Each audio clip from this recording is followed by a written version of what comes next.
সরকার আমাদের বাইকারদের উপরে একটা নতুন করের বোঝা চাপিয়ে দিতে যাচ্ছে, যেটা বহন করার মতো সামর্থ্য আমাদের বেশিরভাগ বাইকারদেরই নেই।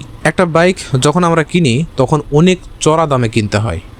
যেমন ইন্ডিয়াতে একটা বাইকের দাম যদি হয় 1 লক্ষ টাকা, সেম বাইক বাংলাদেশে কিনতে হয় 3.5 থেকে 3.5 লক্ষ টাকায়। মানে এখানে আমাকে 300 থেকে 350% পর্যন্ত ট্যাক্স দিয়ে একটা বাইক কিনতে হচ্ছে চড়া দামে।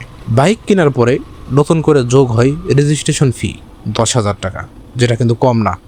একটা 1 লাখ টাকার বাইক যদি আপনি কিনেন, 10,000 টাকা রেজিস্ট্রেশন ফি দিতে হয়, সেক্ষেত্রে প্রায় 10% আরও অতিরিক্ত কর দিলেন।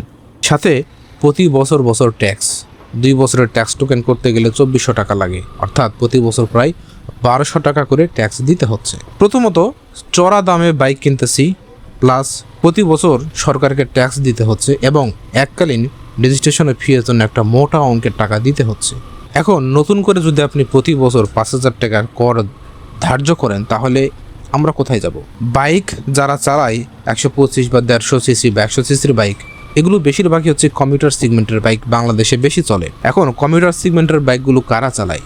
এইসব বাইক চালায় যারা মিডল ক্লাস ক্যাটাগরির লোকজন। তারা যদি টাকায় থাকতো ভাই, তাহলে আমরা তো আর বাইক চালাইতাম না, আমরা প্রাইভেট কার নিয়ে ঘুরতাম, তাই না? তো বাইকটা চালাই হচ্ছে যাতে খরচটা অ্যাডজাস্ট করা যায় সেই জন্য। এখন একজন স্টুডেন্ট যে রেগুলার অফিসে কলেজে যাতায়াত করে, সে বাইকটা ইউজ করে খরচ বাঁচানোর জন্য। হয়তোবা একজন চাকরিজীবী যে প্রতিদিন অফিস যাতায়াতের জন্য ব্যবহার করে, কারণ রিক্সা ভাড়া বা সিএনজি ভাড়া দিতে গেলে তাকে অনেক পরিমাণ টাকা খরচ করতে হয়। বাইকটা কিনে যাতে এই খরচটা সাশ্রয়ী করা যায় সেই কারণে। আবার অনেকে ডেলিভারি ম্যান আছে যারা এই ডেলিভারি বাইক দিয়ে ডেলিভারি করেই তাদের সংসার চালায়, অনেকে পাঠাও চালায়। তাদের কিন্তু ইনকাম বাড়েনি, কিন্তু খরচ বেড়ে গেছে। একে তো তেলের দাম বৃদ্ধি, নতুন করে যদি এই করের বোঝা চাপিয়ে দেওয়া হয় তাদের উপরে, তাহলে তারা কিভাবে চলবে? তাদের তো একটাকে ইনকাম বাড়লো না, তাদের যে বেতন ছিল সেই বেতনই, যে ইনকাম ছিল সেই ইনকাম, কিন্তু মাঝখান থেকে তার খরচ কতগুলো বেড়ে গেল। তাহলে এই বাইকারটা কিভাবে চলবে, কিভাবে সে বেঁচে থাকবে? আচ্ছা, সরকারকে আমরা ট্যাক্স কেন দিব